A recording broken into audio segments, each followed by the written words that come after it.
Coach, this has been fantastic so far. Thank you very much for this. We want to move into a segment we call Start, Sub, or Sit, which is kind of a fun, quick hitting round where we'll give you three options and ask you to start one, to sub one, and then to sit one, and we can have a little discussion from there. So, Coach, if you're all set, we'll dive in with this. So the theme for this first question is guarding the ghost screen.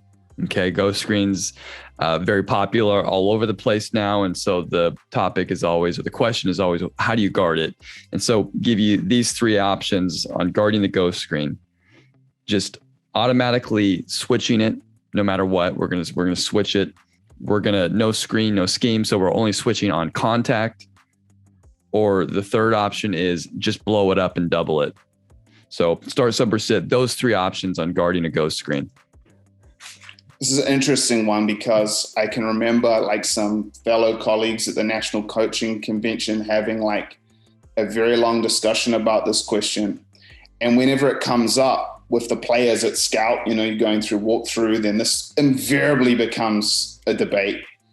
And I think and so I'm sorry, not trying to disrespect the question, but the question misses the point. Like, if you're going to let them be variable in the timing, like they're going to sit sometimes, they're going to go sometimes, like it's going to be confusing.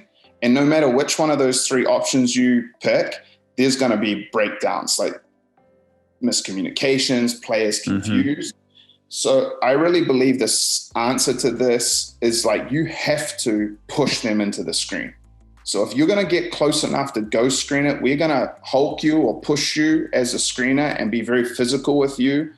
And basically, like if you want to get close enough to ghost screen, we're going to make you actually screen. And then there is a screen. And then we've kind of eliminated the confusion that the ghost causes. So I guess my answer to this would be, I know that I'm starting push switching. And then everything else is benched. Like if they set a ghost screen on us and we don't control the screener, there's no discussion of plan B and plan C on this. That just gives bailouts to the players. All I'm going to do is talk to the screener, this defender, and like, you didn't push switch it. Sure. That's the solution. Like, you fix your shit or we'll sub you out. Sorry, I know that doesn't. No. What is the technique to pushing them into the screen and obviously doing it without fouling? Well, I think you want to err on fouling as much as you can. Okay. Right? Like, we led the league in fouls and led the league in defense. And that's partly like, I guess like there's a nature of the fouls that you're talking about. Like, we're not trying to talk about just like terrible hacks and stupid fouls within the bonus, but like being extremely physical into bottom hips, no back doors, trying to blow up actions, swiping. Like, we're just like, if you try to run a handoff against us, we're going to try to turn this into an absolute shit show. Like, the guy guarding the cutter is going to try to hit the ball. The guy guarding the guy making the handoff is going to try to hit the ball. We may get a foul. We want to create a situation where if you retain possession, you're like just happy that you retain possession. You're not trying to score out of it. Yeah. And so, I mean, Brad Newley plays for this Melbourne United now. He's an Australian player, legend, late 30s now. And he's so good at this. You just like, don't run handoffs against him. Like, if you go to do a handoff, you see him marking the cutter, just turn around, go the other way. Like, it's invariable. He's going to steal the ball if you go through with this. Yeah. It's being like physical, obviously, is partly this is strength and conditioning. It's functional strength, it's core strength, it's all that work you do in the weight room. This is things that you got to talk to your strength and conditioning staff about. We need guys who can be like in kind of shield positions with their forearm and exert a lot of force in a static position, like using it like a shield, not a weapon that you're throwing, but they can exert. Sometimes there's benefits to the physics. Like, if you push someone right at the top of the femoral head, right under the hip joint. Like, if you try to open a door and for some reason the carpenters put the hinge and the handle on the same side, it's extremely hard to open said door. Like, you have to apply so much force. The reason it's easy is because like the handle's on the opposite side to the hinges. So if you understand like where the hinges are in the human skeletal system and you apply your force right at the hinge point, like if someone pushes you there, you don't have to be very strong to completely control their femur.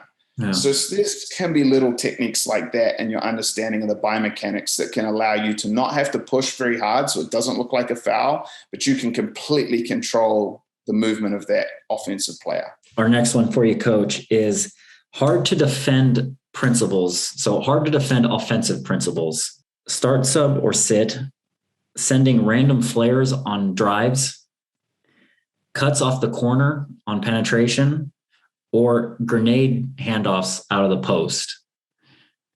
So we're saying start means the hardest of those three? Yeah, that would, so that your offense would do that is going to give the defense the most fits. Well, we used Fenerbahce Flares last year from Ryan Pannone, who informed our team a lot. He deserves credit for the things he shares. And part of that, so I'm going to start that. So, I mean, we had to invest a lot to get good at recognizing the situation. We would only ever do it on so we're isolating against the turtle at the top. I said we didn't want to shoot pull-up jump shots. That wasn't a strength for us. Mm-hmm. So I don't want our isolations to just be like one dude dribbling at the top and then the big kind of gap, and then we shoot a pull-up three on him and probably miss it. That wasn't a great shot for us. And our target player, who was the MVP of the league, I mean, he's worked so hard, and his best attribute, Dion Prewster, now is his passing. So I wanted him to be able to be up there and have the two flares so that he could use his passing game. And if they chased off the elbows, then he could get downhill through the gaps. And myself and my good friend Ross McMains, we joked about it all year because we had so many good exemplars and missed the shot on this time and time again. We led the league in 3-point percentage, but not in this particular situation. But we finally got a really good one in the semifinal. When my 42-year-old, who started the season as an assistant coach and then our starting three-man blew out his ACL before the season started, and he asked me, what can I do to help? And I know he asked me as a coach, and I just said, play. And 2 months later, he was in the opening night lineup and had a great season as our first wing off the bench, coming out of retirement after 7 years. So coaches out there, if you're still in shape, it can happen for you. Be ready. With newfound knowledge, you'll be a better player. The one I'm going to set is the cuts off the corner. Not because it cuts off the corner in itself is inherently bad, because there's certainly situations where it can be really good. I've had teams that use that, going into corner zoom and cut off the corner and get cheap layups off the back cut, like Steve Nash used to do in sort of 04, 05, 06, and just directly copied it from that. But the reason I'll say sit is because the number of times players cut for no reason and you're stay still. The value of being a good shooter who just stays still in the corner and has gravity is so valuable. And if we're trying to run pick and roll, I want a no-in spacing, not dudes creeping in and cutting off corners for no reason and killing the spacing. And we're kind of throwing to spots in some ways, not maybe quite. If they tagging off that corner and I skip it to the backside corner and you're not there, that's not on the passer. Yeah. That's on you. You were supposed to be in the backside corner. He threw it to the correct position, and for God unknown reason you were cutting, that's on you. And we had an amazing one during the year where we hit our roller and he basically did a 360 blind pass kick out to the backside corner for someone for three. And it was he can only do that because he basically knows exactly where all his options will be. If we have people lifting and cutting and moving for no purpose, then you kind of lose that. So I think at youth basketball, a lot of times it's almost, standing still is a bad thing. And so players are compelled, I got to move somewhere, like the chipmunk and hoodwinked. I got to do something. And a lot of times no, just chill out, be a good shooter, put the work in to be a good shooter, and then just stand behind that 3-point line and take someone out of the defense. And I think if you're trying to teach that to youth players, in some ways it's almost getting them to play with increasing numbers on the court or decreasing numbers. Like, it's easiest to score one-on-one. So if you space and occupy someone, it's easier. No. Like, the more people we put on the court, the harder it gets. And I'm sure, I don't know maybe if this happens in the US as much, but I'm sure a lot of people, at least New Zealand kids, have definitely experienced it. It's like the PE game where, like, for some reason they want to play basketball and the kids are like, we don't want to organize it where there's like ins and outs or whatever, because they just want to be on. So now we've got like 13 on 13 basketball, and the basketball kids look terrible because they're like, can't do anything and there's no spacing. And in New Zealand, there's invariably some rugby kids or like tackling the shit out of them. Like, yo, that ain't a foul. Only took his head off. What are you talking about?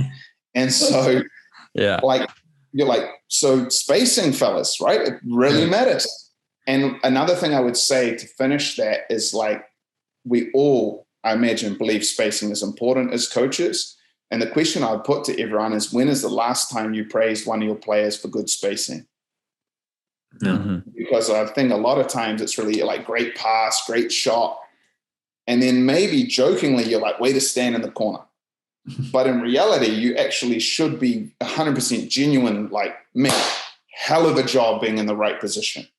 And hell of a job of working so hard on your catch and shoot game that your man marked you when you stood in that corner and opened up that role. Like, that has to be a part of the praise package, because if they're not going to get praise for spacing, they're going to start going and looking to try to do things that will get them recognition from the coach. And we just said spacing is so important. Well, then the praise and the edification of your players has to be in alignment with that. Yeah. Coach, my follow-up on some of that was back with the flare conversation and the random late clock flares. Was it a read or more of a rule for you guys as far as when they would set it, how they would set it, areas they would set it, say at least later in the clock? So the only time we would do it is if we had a isolation on a switch. Okay. So basically that was part of our coverage solution. So before the year, like, I pretty much went through all our spacings, every single conceivable coverage I could think that we might encounter, and plan what was going to be our way of preventing the coverage and what was going to be our way of punishing the coverage. Okay. And what was I going to teach? And so for a lot of our ones, like, with slight variants for the spacing, basically against switches, our first thought was to downhill the big. Like, we're talking pick and roll here. There was things we'd do to try to prevent the switch prior, like touch screens, ghost screens, so on. But let's say this switch has been enacted now. So downhilling the big, if that's not there, the messy pass, so throwing to the too high so that you isolate the single side tag. We're looking high-low. We made the choice not to go straight back to the boomerang unless it was relatively late clock. We like going second side. So we'd look high-low. If it wasn't there, that person would bail out to the dunker spot and we would go into our second side action. So that would normally be pass, pick and roll, second side. And a lot of times by keeping the flow, and then like that would normally go wing to middle, pick and roll. So when it came back wing to middle, instead of picking and rolling now, the big who had got the initial switch would duck in. And a lot of times when it went second side, the undersized player would relax, like, oh, they're not going to me, so that we would get a deep ducking catch. And also the big who was on the guard at the top had generally sunk. So it was like a really extended boomerang with a little action in between. The other thing we found is like if they didn't lose attention, so they're like, oh my goodness, I'm marking a guard, so they extended, or they got so preoccupied, like I'm fighting the big guy, that second side pick and roll was genuinely 2-on-2 with no help side. So we found that to be a very beneficial way of playing. And then when it came back to the top and we're like, okay, we can't throw the duck in here, that's when we went into the Fenerbahce Flares. So my first job was to go into be the magnet, draw all the attention, the shrink help. And everyone in the world thinks they know what's coming now. Like, we're going to get in our little box and you're going to play 1-on-5 and maybe you make a play, maybe you don't. And so then we would basically just get into the Fenerbahce Flares and look to hit those people. I mean, I know Fenerbahce normally got the slip, but we didn't encounter teams that were really that au fait to what was happening. I mean, we're not playing at the same tactical level as Fenerbahce. So we just basically got people wide open on the flares, or they would chase the flares and basically leave their shrink positions. And now we did get the one-on-one downhill with no help. Okay. Good stuff. One more start sub sit for you. So this is titled Tough to Teach. And the theme is footwork. So what type of footwork is the toughest to teach? The start would be the most difficult one, in your opinion. So tough to teach: post footwork, shooting footwork, coming off pins or flares or whatever it is, or finishing footwork in traffic, going off 2, going off 1, Euro steps. So tough to teach those 3 areas of the game. I think probably the easiest. So that makes it the starter if it's the easiest? No, it would be the sub. The starter is the hardest. Yeah. Okay, so I think the hardest, I would say, is probably post footwork, if I can include in that it's a modern day post player. So they have to learn all the footwork that goes into playing pick and roll, all the footwork that they have to do for short rolls, diagonal dives, the different angles of rolls that they have to do against different coverages, recognizing the coverage, all those type of things, especially because you consider who you're teaching it to. Like, there's not that many 6'10 plus people in the world. So the Venn diagram of that height and highly coordinated doesn't cross over that much. So a lot of times you're dealing with someone who doesn't come easily to them. And even though it seems really basic, and the 5'10 coaches out there like showing it really well, because I'm not actually very coordinated, so I'm lying.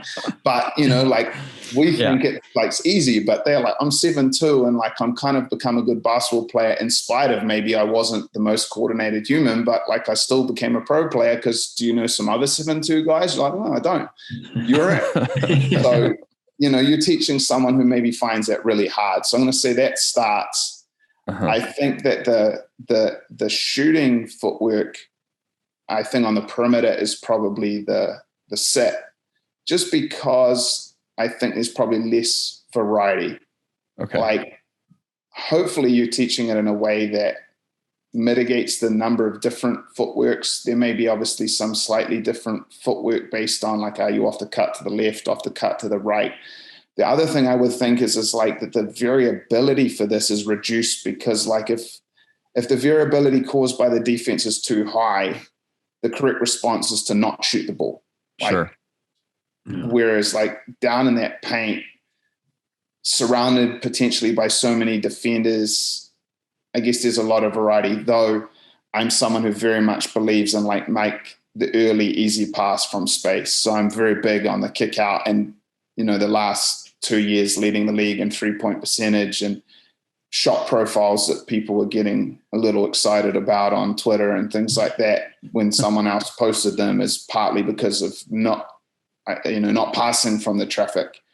And eventually like make the early easy pass. That's meat, right? So we're like meat. And I mean, the Roadrunner, I think like goes pretty close to being undefeated in his career. So like if he's coaching meat, it's apparently a winning formula. I think maybe lost once. Maybe in like the 1950s, Coyote got him. But, My follow-up is just with teaching your post play or your bigs to recognize the coverage, the pick and roll coverage. So I think this like begins in preseason, where you have like that really clear idea of what your coverage solutions are. So you already know exactly what you need to teach them. And in some ways, like individuals, the theme might be like little tutorials. Like today, we are basically, the whole theme of this hour individual is on solving the show. And maybe it's out of one spacing. And then this afternoon, when we go to team practice, the focus of what primarily will be 5-on-5, it's going to sound like it was a lag, but no, this is me not talking properly, is going to be like that. So you get a chance to put your individual work into a 5-on-5 context.